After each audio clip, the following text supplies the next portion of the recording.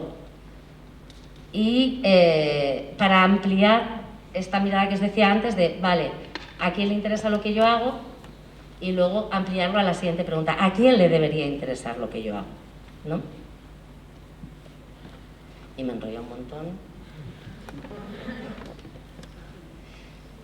Vale.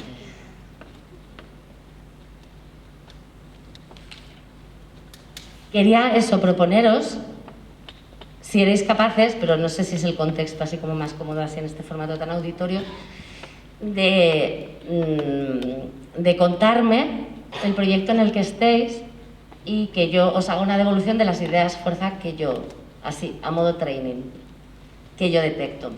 ¿Hay alguien que se venga arriba con ese tema? Venga.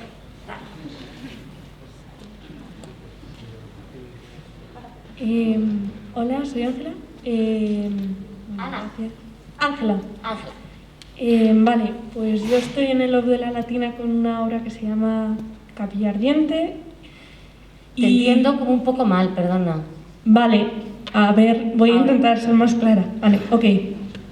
Estoy en una obra que se llama Capilla Ardiente y el argumento sería una mujer blanca de clase social media alta, descubren una fiesta que está organizando, en la fiesta de cumpleaños de su marido, que ha organizado durante meses, ese mismo día que se ha suicidado.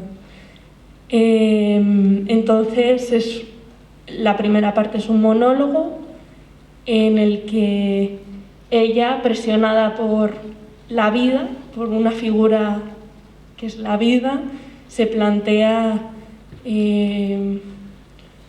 pues esas presiones como mujer, esas presiones de por qué vivimos, por qué merece la pena vivir y también preguntándose por qué su marido lo ha hecho, ¿no? Entonces es el arco de ella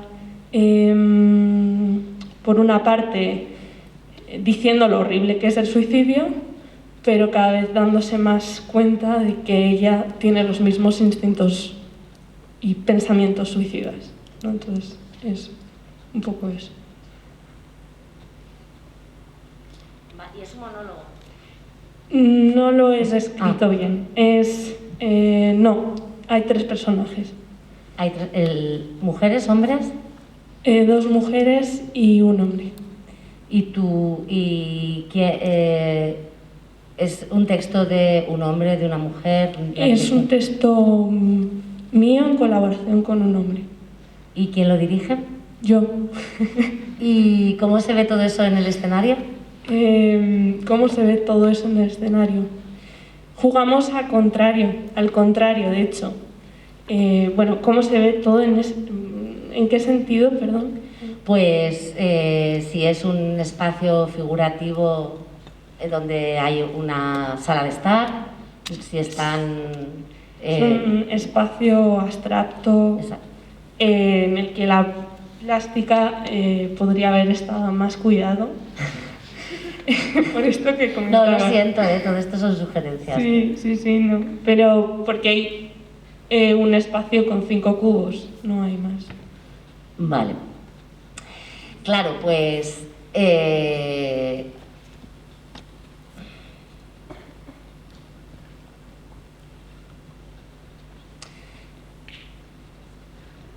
las ideas fuerza que yo veo, es que claro, son como marketingianas, ¿vale?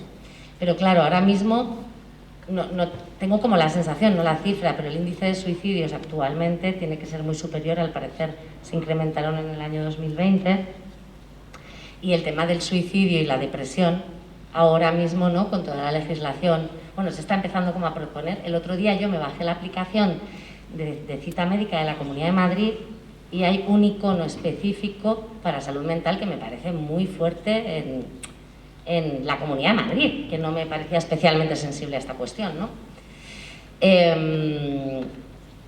Evidentemente el tema de la salud mental es uno de los puntos fuertes porque ahora mismo hay sensibilidad social y porque hay preguntas al respecto de eso, no se puede hablar de eso, por fin. Y de hecho yo colocaría un poco el discurso bastante por ahí.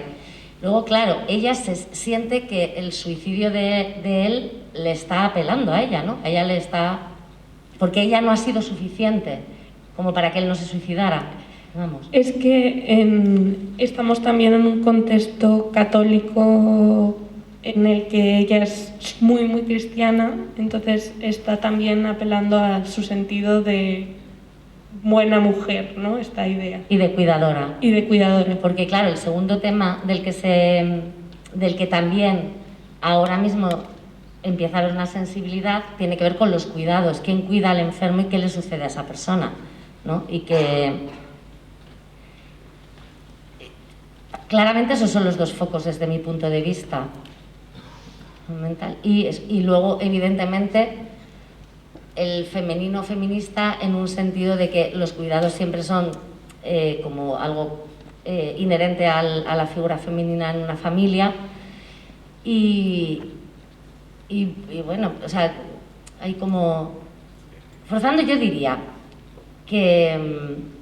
porque esa mujer parece que luego no le gustaba tanto su matrimonio, su vida, parece que, ¿no? He entendido como que...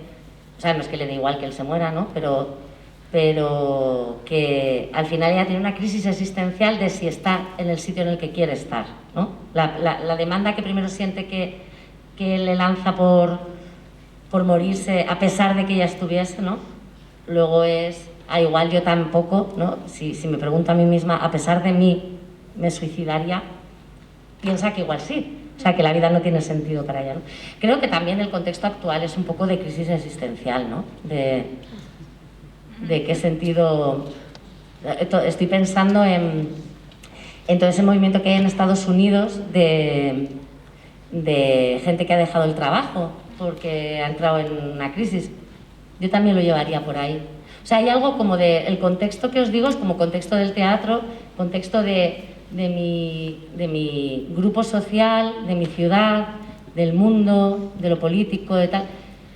porque también ahí das herramientas de comunicación. Cuando tomamos decisiones de programación tienen que ver con lo que la línea dramatúrgica de la programación, pero también estamos pensando en cómo transmitimos al público esto para que tomen la decisión de apagar Netflix, salir de su casa cuando llueve barro, gastarse 15 euros, coger el metro, no sé qué, o sea, en vez de estar haciendo otras cosas que pueden ser medio gratuitas o que tienen en principio un impacto de satisfacción como más inmediato, ¿no? O sea, hay mucho esfuerzo para ir al teatro. Entonces, creo que la idea fuerza es que es una mirada que contribuye a una reflexión concreta que está hoy en día, que tiene que ver con la salud mental, que tiene que ver con el rol de los cuidadores y las cuidadoras y los cuidados, ¿no?, en la sociedad, que sostienen la sociedad, aunque no se les paga, no son trabajos. Y por último, es la pregunta de: ¿llevas la vida que quieres o vas a esperar a que te pase una pandemia, tengas un accidente de moto, se muera tu mejor amigo en no sé dónde, para preguntarte si la vida que tú quieres vivir es la que estás viviendo? Si te fueras a morir dentro de 3 días, yo si me fuera a morir dentro de 3 días, ¿estaría aquí? A ver, estoy encantada, pero hay un par de ideas que me pasan por la cabeza. Tampoco es plan, no se puede estar todo el día en esas ideas. Pero bueno, esas son preguntas que son muy consustanciales al ser humano y que pueden encontrar mucha identificación, ¿no? ¿Alguien más quiere jugar? Hola, yo soy Lucía y mi pregunta, por ahí más que a mi proyecto propio, va en relación a cuando no está estrenado, porque has mencionado lo del vídeo, has mencionado las ideas fuerzas, creo que eso quedó súper claro, pero tal vez cómo hacer para acercarnos en ese primer momento donde por ahí uno tiene esto clarísimo, cómo va a ser el proyecto, pero te lo quiere presentar a ti. ¿Qué hacer, sobre todo para esta primera barrera, ¿no?, antes del estreno, ¿no?, como esta oportunidad también de dialogar con las salas y decir: ok, yo puedo construir un espacio plástico que sea adecuado a tu sala, pero que también llame tu atención, porque creo que ahí es como donde siempre encuentro una dificultad, ¿no? Como decir: ok, este proyecto puede ser apropiado, pero ¿cómo hacer para no gastar en algún punto todos esos primeros recursos antes de un estreno, que a veces se queda como solo en un vídeo o en una idea? Claro, yo creo que no se puede uno no gastar esas cosas. Creo, sí que me consta que hay salas que programan por dossier. O sea, que de pronto tienes un dossier muy guay con unos buenos vídeos que cogen trozos de ideas. Vamos a pensar que tiene testimonios, pues vídeos con esos testimonios. Que hay algo de audiovisual, pues vídeos de ese audiovisual. O que tienen imágenes del diseño. Yo particularmente es muy extraño que programe algo de un equipo que no le he visto trabajar nunca. Porque al final un dossier es una declaración de intenciones, pero no es un hecho. Entonces, yo me miro los dossieres y igual no conozco la dirección, no conozco el texto, pero conozco intérpretes, o conozco escenografía, iluminación. Yo necesito saber, ver algo o verme el vídeo. Sí que programo cosas, pero me he visto el vídeo o he visto la obra. Sin verlo a ciegas, sobre proyecto, no. Claro, pero por ahí también hay una, como esto, ¿no? Cómo acercarse, digo. Siento que esa primera vez, esa mirada que tú tienes, son muchos los programadores que también la tienen, y me parece perfecto, pero creo que tal vez también puede haber una instancia como de diálogo, de así como decías, de conocernos, de decir, de poder tener una charla más que un dossier o un acercamiento acerca de cómo pueden ser esas ideas, porque sí creo que, no sé, siento que hay más posibilidades y más apertura a simplemente los que ya están más establecidos. Es mucho más fácil quien ya viene por ahí trabajando de determinada manera, como insertarse o tenerlo. Pero pensaba que también sí las salas alternativas son las que tendrían que de alguna manera empezar a fomentar esa entrada a nuevos proyectos o nuevas ideas que no hayan circulado previamente. Nada, quería compartir. Ese es un proyecto que tendríamos que crear, porque actualmente no existe. Si existe esa grieta, existe, pues eso, de quienes programan estas salas que por el proyecto les vale, que los hay, ¿eh? Y aciertan a veces, o sea que no tiene por qué ser... Pero no existe ese proyecto, porque pasan más cosas y entonces vamos a conocernos. Estamos ya en la segunda cita. Mi vida, y ahora os voy a contar otras sugerencias para que después de un primer impacto haya un segundo, un tercero y una relación. Mi WhatsApp es el infierno máximo del mundo que no os puedo ni explicar. No tengo redes sociales por varias razones, pero la última por la que dejé de tenerlo es porque me proponían proyectos por ella.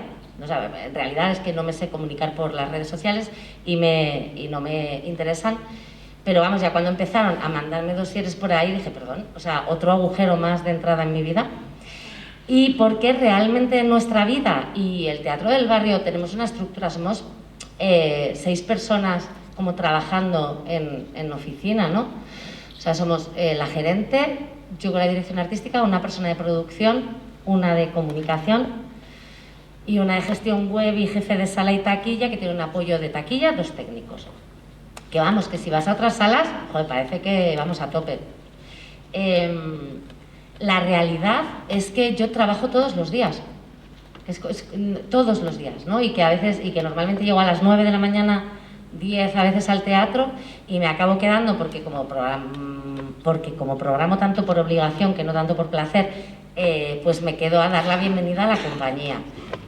Y luego ya pues me quedo al show de las 10:15, que significa que llego a mi casa a las 12. Y el día siguiente me levanto a las 7 y aunque ya os he contado al principio que tengo problemas con mi vida personal, que se empiezan a resolver por si os preocupaba, pero que también tengo que hacer la compra, no sé, y limpiar, o ver a mi familia, que son de Santander, amigas, que al final casi todas son del teatro porque son las únicas con las que puedo decir que les dedico tiempo yendo a ver shows. Entonces, al final, y hablo desde este sitio chiquito, ¿no? Pero hay como una intendencia, es un volumen tan bestia de cosas que hacer. Ahora, por ejemplo, me he levantado a las 6 de la mañana, ayer vine de Donosti. Me quedé hasta la 1 acabando una subvención del infierno que tengo procrastinada porque no soporto hacer, porque es de digitalización. Entonces, se supone que Europa ha dado dinero para los teatros para que compremos focos LED y sistemas digitales que mejoren la eficacia. Ahora mismo, que hay problemas de público, que se viene una crisis de cojones, pues tenemos que invertir en eso si queremos recibir dinero de Europa, ¿no? En fin, que es algo que es un cierto sinsentido desde mi punto de vista. Pero bueno, total, que tengo que poner ahí cosas como de proyecto, filosofía, no sé qué, no sé cuánto, entonces, como no lo quiero hacer, pues lo he dejado hasta el último momento. Entonces, ayer me puse a intentar acabarlo. Hoy me he levantado, he intentado pensar que os contaba, porque tenía como un PowerPoint para este tipo de charlas que me parecía una mierda, y luego me he puesto a intentar cerrar unos huecos de programación de abril que se me cayeron porque se me cayó una compañía, y luego he recibido varias llamadas con cosas y luego he tenido que solucionar que no se puede hacer un bolo de feminismo para torpes que teníamos en San Agustín de Guadalix este sábado, y que un espectáculo que tenemos itinerante, ayer le paró la policía en el Reina Sofía y estábamos negociando si nos arriesgábamos a volver a hacerlo y si había multa lo pagábamos entre las dos, y como pedíamos un permiso de manifestación pública para que puedan suceder la semana que viene. Y luego he venido aquí, que he dicho, qué bien, cómo me gusta que las cosas vayan retrasadas, porque de pronto, como íbamos aquí un poco retrasados, dije, de puta madre, he tenido como 15 minutos de paz mental. Y claro, el teléfono está ahí. Cuando salga de aquí, mientras vaya andando al Teatro del Barrio por intentar moverme, pues ahí va, no sé qué habrá pasado. Y hoy me han llegado 5 proyectos. Y es como todo el rato así. Entonces, claro, a mí no sé cómo articularlo, porque me parece lo que decía al principio. Somos víctimas, pero somos cómplices de la precariedad. Entonces, para un proyecto, a mí personalmente, por mi forma de ver la vida, y cada cual tiene la suya, pero en un proyecto como el Teatro del Barrio, que se considera político en el sentido de que se preocupa por cómo nos organizamos como comunidad y donde entendemos que que lo que le sucede a nuestra vecina no nos puede ser ajeno, ¿no? Que esa es la idea de lo político que tenemos, ¿no? Que es un pensamiento sobre lo común. Pues claro, yo pienso, ¿cómo articular esto? Porque es verdad, me llaman compañías, me dicen, no te puedo, o me escriben un mail, ¿puedo tener una cita contigo? Y me estalla la cabeza, porque digo, ¿cuándo?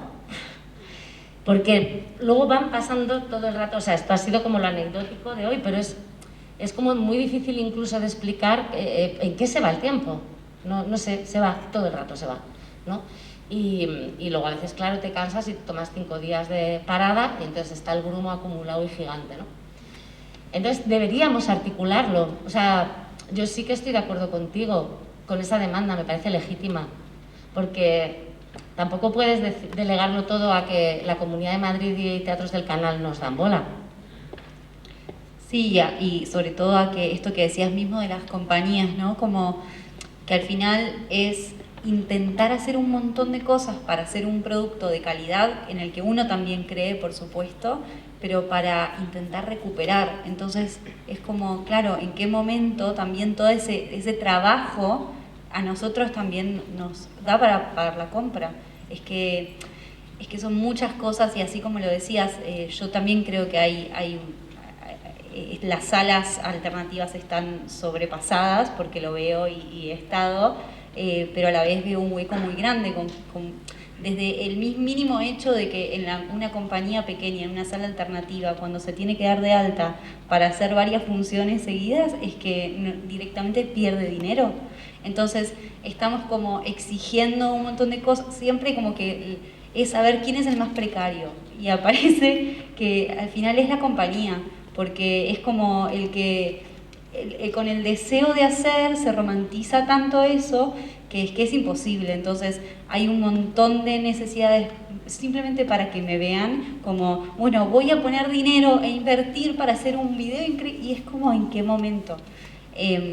Y esto es una reflexión para pensar también de qué manera asociarnos a que haya más lugar para también que los teatros alternativos tengan respiro, que las temporadas, por ejemplo, sean más largas.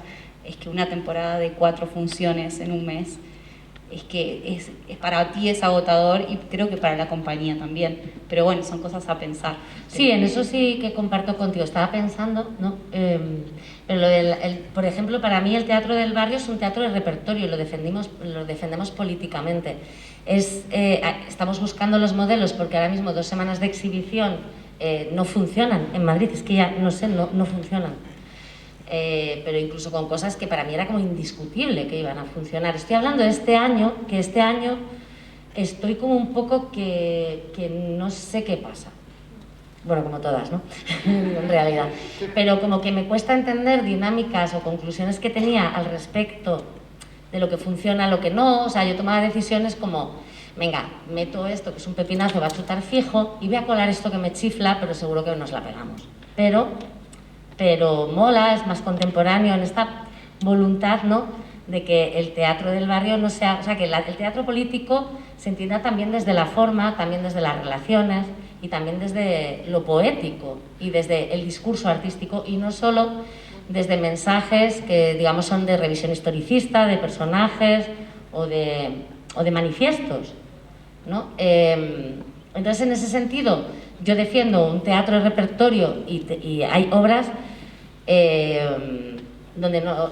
por ejemplo, es que esto me lo dijo, me di cuenta de ello porque me lo dijo un periodista, me dijo, pero no tienes ningún estreno, ¿qué pasa? Qué mala temporada. Y le dije, no, que va, está genial, ¿no? Porque es una apuesta, es un compromiso. O sea, es verdad que os encuentran las compañías con una dinámica. Luego es que entre las salas tenemos problemas, ¿eh? No imperan como lógicas de competencia que de nuevo son súper irreales, pero a muerte, o sea, no tienen sentido ninguno. Ahora estaba mirando la revista esta y he visto que Leo Bassi está ahora en marzo en La Mirador, que viene a estar a, no sé, caer rodando del Teatro del Barrio, y esta es la Puerta de La Mirador. Y estaba pensando, ay, voy a llamar a Leo a ver si puede hacerse estos huecos de abril que tengo. Y eso lo hacemos permanentemente y no pasa nada, y Leo llena ahí y llena aquí, con otras gentes, o quién sabe, no sé quién va, igual repiten y les gusta verlo en salas diferentes. Pero es verdad que las salas pensamos piensan. Y es como muy difícil cambiar este discurso.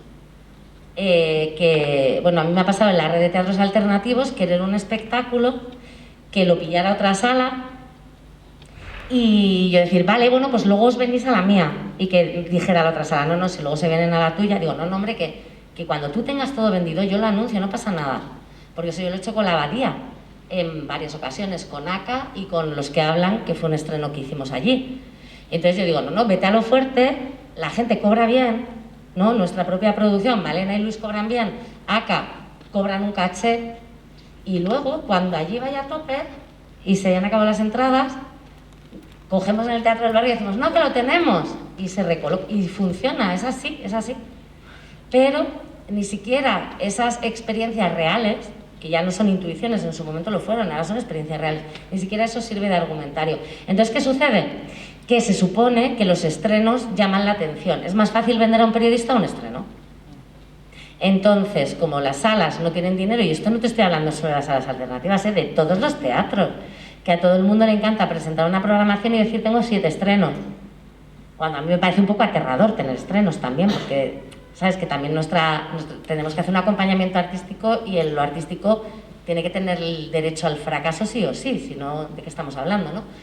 Pero que quiero decir que sucede que hay un equipo, una idea y una dirección estupenda, y luego lo que sucede pues fracasa. O sea, que tener 7 estrenos, yo diría, Dios mío, espero no pegármela. Pero es muy valioso porque genera cifras donde se evalúan los proyectos, pero podría hacerlo yo. La próxima voy a decir, tengo no sé cuántos reestrenos de obras estrenadas en 2014. Y le doy la vuelta. Pero también porque la prensa da bola solo a eso. ¿Qué sucede también? El otro día hablaba con Rocío del País y me contaba que se ha cerrado la división de Madrid del País, o que, no sé, algo ha pasado, que ponte tú, que en el periódico del papel del País había 3 páginas que ya no existen, porque se han cargado esa redacción. Entonces, claro, al final el problema es como súper... Es ecológico, es de todo el sistema, ¿no? Porque los periodistas solo les compran sus editores, estamos hablando de medios muy profesionales, o solo tienen espacio y tiempo para lo que es una novedad. ¿Por qué? Porque vivimos en el mundo de las novedades. Entonces, las decisiones se toman en base a lo nuevo, y que un periodista te saque una noticia o te haga unas fotos o te haga un artículo sobre algo tuyo está evitando la inversión publicitaria. Cuando antaño, cuando las cosas iban como bien en el comercial, se estimaba que el 20% de un presupuesto de producción tenía que ir a Publi, a pagar unas vallas, o no sé, un autobús. Yo ahora no sé si eso lo hace alguien, lo harán en Gran Vía, que son empresas muy heavy, que sí que es industria, ellos sí que son industria creativa y seguro que mantienen ese 20%. Claro, ahora cualquier producción de rango medio, que son las que circulan, no tienen eso. Entonces dices, bueno, pues voy a buscar novedades para que me dé bola la prensa, pero ahora la prensa también se está extinguiendo. Pues entonces, ¿qué dices? Pues gente que tenga otros criterios que ahora en selección, pues que tenga followers y que tengan redes sociales y que no sé qué, también, claro, porque ahora esa puede ser otra manera de comunicación, ¿no?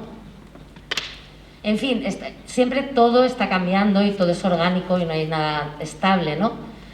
Pero digamos que el sistema de producción y exhibición está cambiando, y porque también es verdad que ahora mismo hay mucho más volumen de propuestas que hace 15 años, seguro, y ahora con este atasco de 2 años que en 2020. Ahora, claro, todo se ha quedado y ahora ha estallado el tapón y es muy desbordante, ¿no?, la marea. Pero recojo lo anterior que decías porque sí, tendríamos que hacer algo, ¿sabes? Ana Belén, nos quedan 10 minutos, lo digo también para quienes queráis hacer preguntas, comentarios.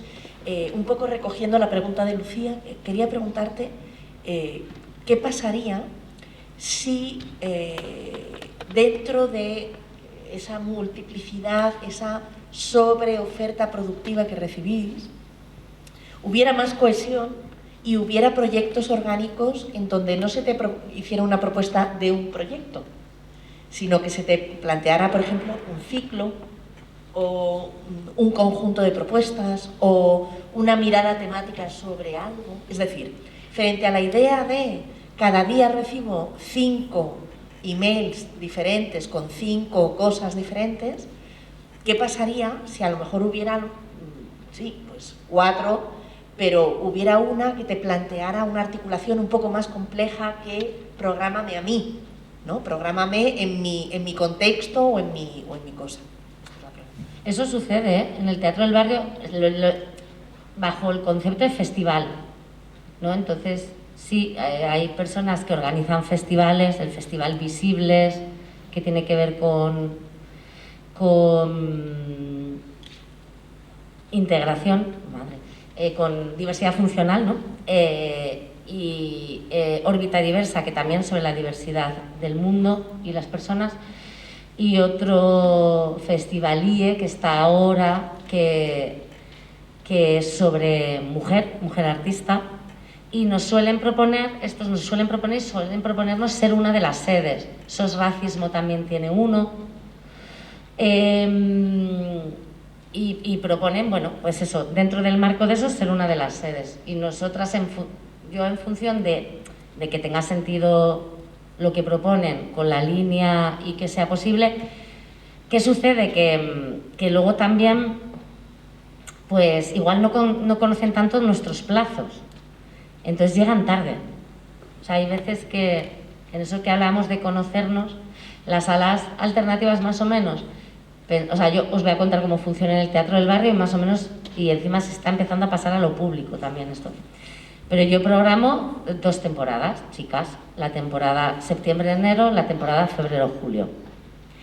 Y las presento cada cual en junio la siguiente, en diciembre la siguiente.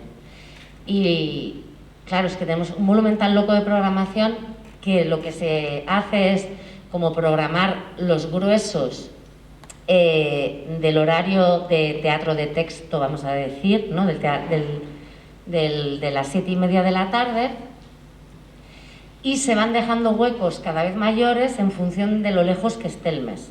Por ejemplo, yo ahora mismo en julio tengo pues un 35% programado. ¿Con qué idea? Con la idea de mantener un pulso con lo que está sucediendo, ¿no? Con ver cosas que están en el Lara y decir, ostras, ¿cómo mola? Pues vente al barrio. Y con la idea de dar vida a los espectáculos que sí que están funcionando, son valiosos en el teatro y que puedan seguir en la programación y no tener que irse a septiembre. Entonces, claro, a veces la gente que tiene festivales pues viene en junio y digo, coño, he presentado. O viene con muy poco tiempo y encima con unas fechas hiperconcretas, ¿no? Y no es sencillo, eso sí que nos pasa. O sea, tendrían que pensarse más, yo pensaría en un marzo para la temporada, para el fin de temporada del año, y pensaría en un octubre para el primer semestre del otro, como momento propicio para que tengas una propuesta como un poco concreta de temporalidad y que pueda ser tenida en cuenta esa temporalidad. Entonces sí, eso sucede, pero es verdad que no tanto como una unión. O sea, también lo que dices es interesante porque devolviéndote a ti, Lucía, ¿verdad?, la propuesta, y habiéndote compartido mi miserable vida de workahólica, no esperes que las salas lo propongamos, ¿sabes? Vale, voy a hablar con la RESAT y vamos a hacer que cada año los espectáculos, aquí yo he venido a ver espectáculos que luego he programado en el Teatro del Barrio, en las muestras finales de curso, creo que en 2 ocasiones. Pues no sé, ¿qué cosas creo que funcionan? Podría ser una cosa como de, bueno, proponemos a las salas, bajo el concepto de criaturas, sois el primer paso para la profesionalización y para, digamos, el futuro de nuestra carrera como creadoras, ¿no? Entonces, ¿por qué no hacemos un acuerdo en el que todas las salas hacemos un festival de no sé qué, ¿no? Es que emergente ya está, pues no sé, tendréis que inventaros un nombre guasón, ¿sabes? De fin de curso, yo qué sé, ¿no? Donde las salas nos comprometemos en algo que podamos comprometernos, o lo que sea, ¿no? Y ese es el marco. Entonces todas las salas alternativas de Madrid están recogiendo el trabajo del tercer, o sea, de los últimos cursos. Y encima, y más generosos, y llamamos a la TAI, a los no sé quiénes, o sea, la gente que esté estudiando, y abrimos, y se genera, también el compromiso a veces lo sientes cuando otras personas dicen, sí, coño, tenemos este compromiso, así, sí, es verdad, y luego lo puedes hacer. ¿Las salas podemos dar una semana a esta programación? Pues sí que podemos darle una semana a esta programación, yo creo, ¿sabes? En los meses más fuertes, bueno, ya no hay meses fuertes, porque antes octubre era muy fuerte, pero ahora está el Surge, que es otra vía para hacer esto, pero el Surge también nos pide a nosotras, es verdad, sí que es cierto que hay un techo de cristal, o bueno, hay una puerta de cristal, ¿no? Gorda, que no se puede traspasar. Pero lo que sí que te digo es que desde el otro lado podemos tener sensibilidad, alguna gente más que otra, tenemos tenemos precarización de nuestro tiempo de calidad. Entonces, te propongo que lo diseñes y que le digas a Itziar, oye, ayúdame a decirle a Ana que le dijo que sí que interesaba ver qué. No, porque creo que esas cosas sí que van a interesar, ¿eh? Las salas de Madrid estamos articuladas en Macomat, que es una asociación de las salas, y por ahí es un lugar para... Entonces, ¿qué nos sucede? Que vivimos de la taquilla fundamentalmente, porque las subvenciones pues, son escasas y ahora mismo no son benévolas, por eso que os contaba, ¿no? Porque la última subvención de la Comunidad de Madrid a las salas nos piden planes de explotación, plan de amortización, una terminología totalmente empresarial, ¿no? Y no tenemos esa naturaleza, nuestra naturaleza es de sostenibilidad. No queremos, o igual alguien quiere tener un teatro más grande, o no sé, yo no aspiraría como Teatro del Barrio a tener uno de 900 butacas, ¿no? Y a tener un volumen, una cifra de negocio de 10 millones. Pero es lo que nos piden, es la terminología que nos piden. Como o andamos peces o no nos interesa, nos encuentran claves para bloquearnos las ayudas. Entonces, claro, ¿cómo hacemos para que el espacio desde el que somos capaces de conseguir dinero para sostener al equipo y los proyectos lo sacrificamos o lo colocamos para apoyar a otra parte del tejido? Pues ese es el discurso que hay que armar. Yo quería plantear, porque claro, en la RESAD en realidad no hay unas prácticas concretas de interpretación como en otras universidades. Es decir, que nuestras prácticas son, pues a lo mejor llevarle el café a, ¿sabes? No nos van a meter en una compañía como becarios.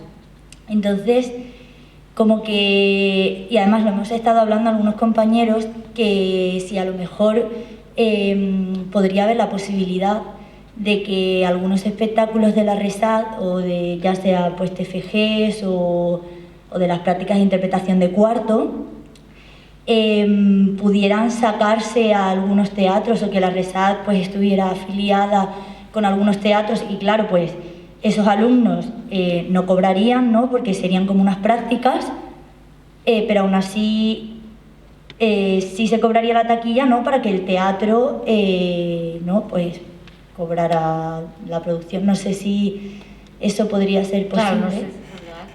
Bueno, eso... No sé.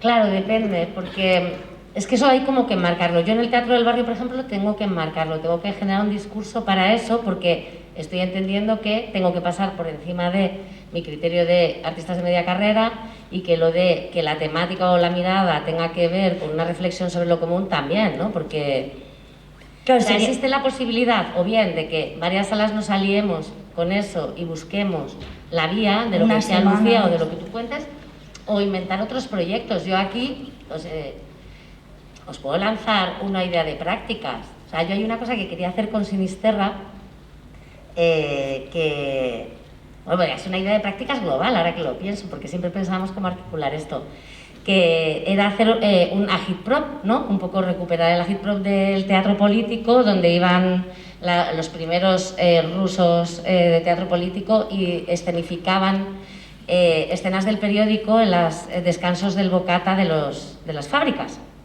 ¿no? Y entonces, Sinisterra y yo siempre teníamos la idea de, ¿cómo podríamos hacer para tener un grupo de intérpretes y un grupo de dramaturgos que una vez por semana hiciesen como un chupo pa, ¿no? de cosas de la realidad, ¿no? Bajo esta premisa que encima cada vez es más intensa y abrumadora, de que hay tanto ruido que no se oye nada, ¿no? Claro, es que estamos súper informadas, pero entre que todo es una cosa como que no sabes si te va a dar un infarto cerebral mañana, porque todo es una cosa muy loca, ¿no? Muy apocalíptica realmente. Entre eso, que ya es como una conexión emocional con la amenaza del mundo, y que hay tantos medios para informarte, que al final hay una bruma espesa en la que no se ve nada, ¿no? Entonces eso lo pensábamos hace 7 años, José y yo creo que todavía ahora sería más pertinente cómo hacemos para tener un grupo de gente que esto no sabemos si la gente va a pagar por venir a verlo o no, si a alguien le va a interesar o no. En ese momento en la corsetería ni siquiera éramos una sala de exhibición, ¿no? Pero yo siempre me he quedado con esa idea de cómo articulamos esto. Hombre, si aquí se anima el personal, esas prácticas de interpretación y dramaturgia existen aquí, en el Teatro del Barrio, si queréis. Sí, bueno, solamente para referir a la compañera, sí hay prácticas que conllevan para alumnos de interpretación algunas experiencias en el ámbito de lecturas dramatizadas a través de convenios suscritos con entidades como es ASITEG, la Asociación Internacional de Teatro para la Infancia y la Juventud. Pero si quieres, cuando termine Ana Belén, te las cuento también.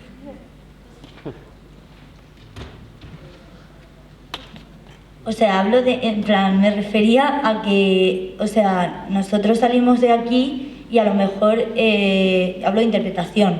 Solo hemos hecho 2 espectáculos y para la escuela, ¿no? O sea,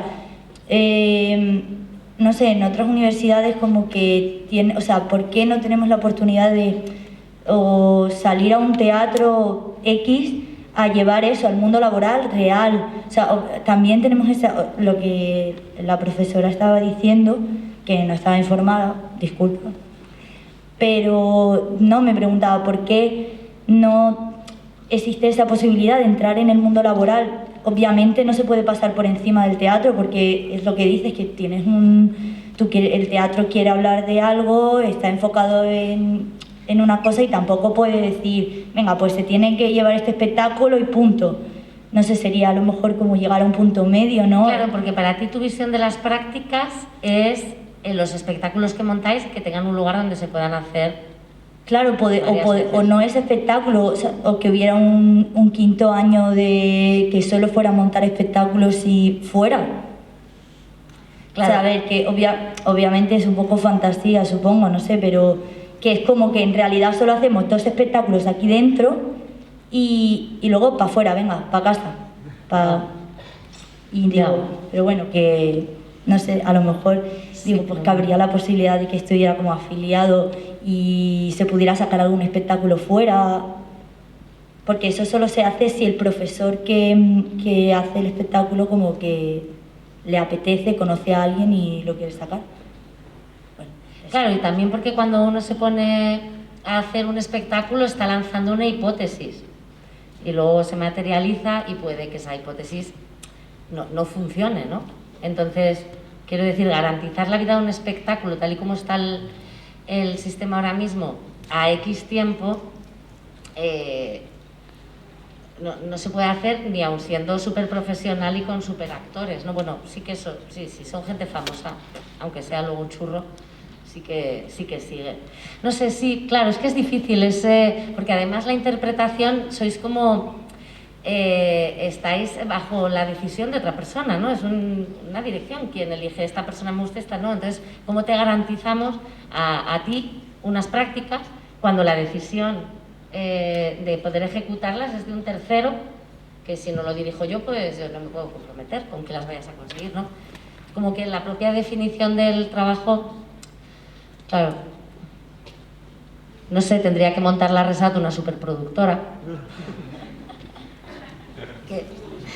No sé, no digo que lo tenga que hacer, que ya hay muchas. No quiero quitar tiempo porque además queda muy poco, pero sí recordar que los espectáculos que se muestran en la escuela han tenido espacios de exhibición fuera de la Resat. Lo que pasa es que estamos hablando de 2 años con pandemia, pospandemia, cierre de teatros, supresión de proyectos. Es decir, pido, ruego, exhorto a que tengamos presente el histórico. Y el histórico es saber cuántos festivales internacionales han tenido espectáculos de la Resat, muchos, y de todos los itinerarios de interpretación. Y con muestras, es decir, no quiero quitar tiempo, pero sí pediros, desde la profunda admiración y cariño y respeto a todos y a todas, y a las visiones de todos y todas, que hagamos un poco de esfuerzo por saber todas las iniciativas que hay, porque hay un área de promoción dedicada precisamente a evaluar proyectos y cómo se pueden mostrar fuera de la Resat iniciativas. La pandemia y la pospandemia han impedido muchas cosas, solo que lo sepáis. Sí, es verdad que ha habido, o sea, ahora estamos en un tiempo muy difícil de interpretar, porque tampoco se ha salido de la pandemia y al principio, y te robo un poco a tu intervención, discúlpame, al principio, como fuimos los primeros en abril, pues nos iba que te cagas, era como, claro, ¿sabes? Teníamos una visión como muy heavy, de claro, es que estamos todas hartas de las pantallas, todo el mundo quiere reencontrarse, el teatro está resurgiendo porque es el arte de la presencia compartida. Entonces ya empezaron los conciertos, ya empezaron los after y las discotecas y ya nos hemos ido a la mierda, porque la gente quiere otro tipo de presencias compartidas en estos momentos. Entonces, ahora mismo es muy difícil sacar conclusiones de cómo está la cosa y hacer una especie como de estimación de cómo va a ser, es verdad.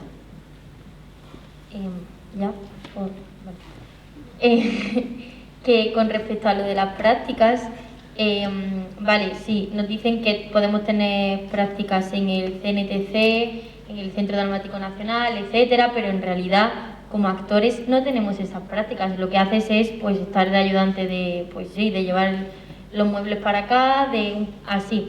Entonces, eso que con respecto a las prácticas, yo no veo que haya en los teatros a los que después nos enfrentamos laboralmente ningún tipo de acceso como estudiantes de un grado universitario, que se supone que es universitario, porque en enfermería todo el mundo tiene acceso a ser enfermero en un hospital y no te pueden decir, no, es que tú no me gustas. Y nosotros no tenemos la oportunidad de todos tener acceso a unas prácticas en un teatro. No sé si me... Sí, pero es lo que hablábamos, que es que sí. Al final hay algo o sea, lo que sucede es que el sistema no absorbe porque esto no pertenece al sistema. Es decir, una enfermera se la valida por sus competencias concretas de lo que hace. En vuestro caso hay un añadido artístico, o sea, no es que aquí adquiráis una técnica, luego aportáis. Entonces, claro, ¿cómo se absorbe profesionalmente eso cuando es tan subjetivo, ¿no? O por ejemplo, incluso vamos a pensar cualitativamente, ¿cuántas obras hay que se produzcan de gente de vuestro rango de edad o perfiles? Porque es que encima ya es también el perfil. Hombre, podríamos irnos a una idea más contemporánea y donde tú puedes hacer de una niña de 2 años, de un ciervo y de una señora de 80, pero es que eso es una línea. O sea, luego hay gente que le interesa algo mucho más figurativo y donde hay una joven, tiene que haber una joven, ¿no? Ya, sí. Entonces es como que hasta los 32 años no vamos a trabajar en plan, nos tenemos que como ir buscando la vida y ya a los 30 años sí que nos cogen porque somos como actores. A los 30 tú siendo mujer ya eres vieja. Bueno, exacto. No te quiero desanimar, No, lo que creo es que articular desde lo académico unas prácticas es como decirle a un director cómo hacen prácticas las direcciones. Ser un ayudante de dirección muchas veces es, ¿sabes? Decirles, recordar citaciones a intérpretes y pegarte con producción. Y no es nada creativo. ¿Cómo se hacen unas prácticas reales de dirección? ¿Tendrían que dirigir? Pues seguramente, pero para poder contrastar y ver qué aprenden, ¿no? O estar acompañando un proceso de una segunda persona y luego volar solos. La cuestión es que no existe la cuestión es que no hay valor social, entonces no se estima que sea necesario. Una enfermera, un médico, son necesarios. Entonces, tienen su sitio porque van dejando agujeros, porque se jubilan o se deprimen porque hay una puta pandemia, y entonces van dejando agujeros que incorporan a los otros, porque lo que hablamos al principio, porque estamos en unas relaciones, o sea, en las reglas del juego son mercado laboral, mercado y capitalismo. ¿Qué sucede? Que estamos intentando jugar a esto sin ser la materia que circula en esto. Porque efectivamente tu frustración, ¿cómo puedo yo contrastar, crecer profesionalmente si no tengo... No, es que para eso tú eres artista, pero luego para actuar en el Teatro del Barrio tienes que ser empresa, porque si no, como vengo a una inspección de trabajo, tacatán. Entonces estamos en esa... Unas y otras, estamos todos en ese lugar y se generan efectivamente estas deficiencias permanentes del sistema en todos los lugares. Realmente yo creo que la estructura tal y como está no te va a dar lo que necesitas, no va a suceder, no por la academia, por el propio... Antes existía una compañía joven del teatro clásico, antes había audiciones, antes, pues yo qué sé, un teatro público entendía que tenía que hacer audiciones y saber, bueno, y hacer casting de todo el que se convocara. En Argentina, no sé si lo siguen haciendo, se pagaba a los intérpretes por venir a un casting y prepararse el papel. Claro, todo eso se ha perdido y tampoco es ni por tan mal. O sea, llega Alfredo Sanzoli a dirigir el CDN y él es dramaturgo, entonces él tiene dentro de sí la preocupación de cuidar la dramaturgia, porque es su espacio sensible. Quizás si llega un intérprete, de pronto generaría una compañía estable, pondría la política. Nosotros cuando hicimos el proyecto del Teatro Español, teníamos un porcentaje obligado de audiciones en los proyectos que impulsábamos y producíamos. Decíamos, bueno, un porcentaje del elenco tenía que ser, claro, mi compañero con quien lo hice, Juan Ayala, es intérprete y director. Entonces, claro, al final es la suma de las sensibilidades las que puede ir generando espacios de mayor justicia y no sucede. Yo. Tenemos que Bueno. dejarlo ya, porque luego, si no, hay otros compañeros que van a intervenir. Muchas gracias a todos.